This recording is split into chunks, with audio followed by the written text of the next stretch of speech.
Shady One, unadhani kwamba wasanii wetu kama vile kina Mr. Gave, kina Ashilian, kina Professor Mairo, kwa nini hawaachii mfuko King'amba Promotion na kusukuma kazi zao ziende mbali, zicheze kwenye redio tofauti Tanzania kama vile Uganda, Bukavu, Goma na sehemu zingine kama vile Lubumbashi? Unadhani kwa nini hasa?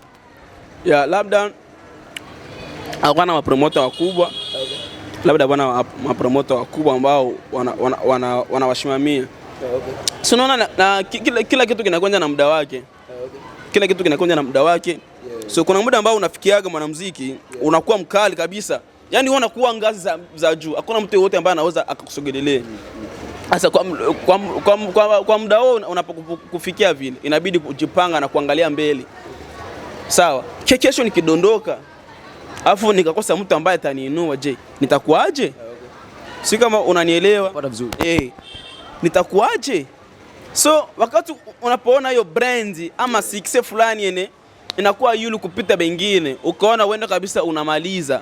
So wewe kama uko mbele ukianguka utakosa wako kuinua, na wakati sasa ujikuta sasa huku pembeni au kukua unajiandaa na akukua unakaza. Sasa ulikuwa hujajipanga kivile. So unakuwa unaona tu na kuzembea kivile. So kama wao hawawekezi kwenye promotion labda kwa sababu ya masponsor, wenda hawana hela, hatuwezi kuwalaumu sana. Wenda hawana masponsor, wanajitahidi vile. Unaweza kuona mtu anaendelea kutrend, alikuwa na masponsor, kumbe na masponsor washaka muacha muda mrefu.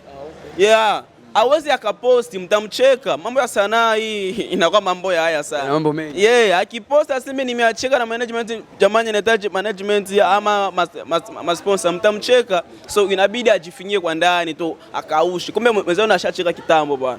Ashakuwa mjane. Ashakuwa mjane. Yaani mjane ni mtu ambaye ashafiwa na mume. Ashafiwa. Shady One anakuambia mjane ni yule mtu ambaye ameshafiwa na mume. Ni kweli. Kipi kifanyike sanaa yetu izidi kuwa na msisimko na iende mbali zaidi? Cha kwanza kinaomba uwekezaji. Uwekezaji, nani awekeze sasa? Yaani nikisema uwekezaji, nani awekeze na nani ambaye anastahili kuwekeza, nani ambaye hastahili kuwekeza? Wa kuwekeza kwanza ni mwenye malengo. Mtu mwenye malengo. So hawezi kaambia mtu mwenye ana malengo awekeze.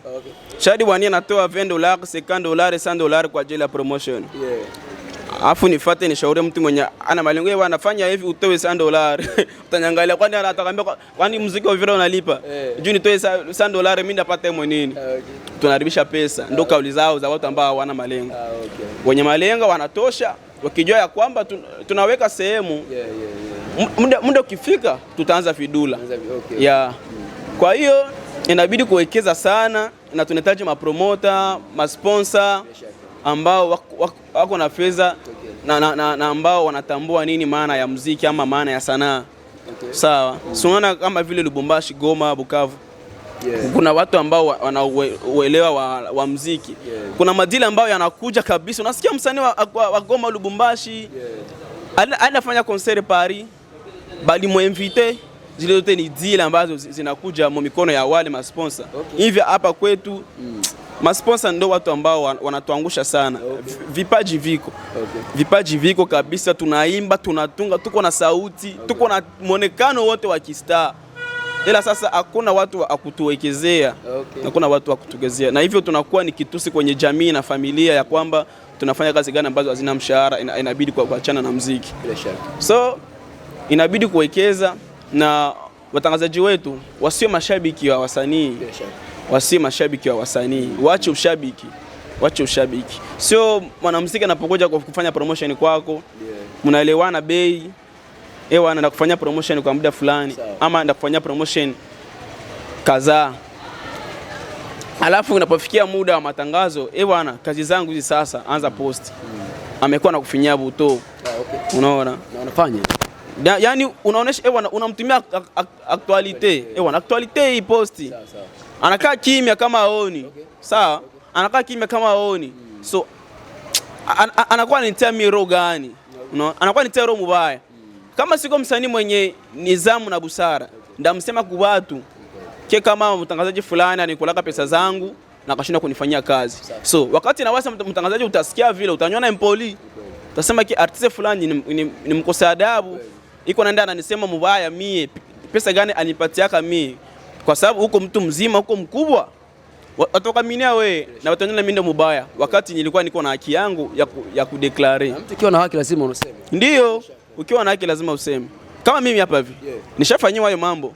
Ya nalipa promotion kwa mtu ila anashinda kunifanyia kazi. Na mara mingi namtumia actualite. Vipi mbona bwana actualite na ipe kiko naona kumtandao kweli bitu binaenda. Bwana petit fulani ana client. Sawa? Petit fulani ana client. Na mada gani yenye iko ni mada fulani. Yeye kama vile mtangazaji na ashalipewa na wale msanii. Natakuwa na yeye akazie ile kitu lakini anavunga. Hata picha yako ukimtumia hata weka kwenye status. Sasa ni mambo marefu sana. Yaani kuna tumikiwa na ushabiki. Mimi nashabikiaka msanii fulani. Msanii mwingine akileta ama msanii fulani akiniletea hela nifanyie promotion. Ndazichukua lakini sitafanya kama kisi ningemfanyia msanii wangu. Unaona? Haya mambo yanaua game. Alafu kesho tunaanza kulaumiana ya kwamba media sijui hivi ndio ambao wanaua muziki. No, sio vile. Sio pekee kwanza kwanza tunajikagua, tunajichuja. Unaona? Tunajichuja. Na wasanii nataka kujiongeza.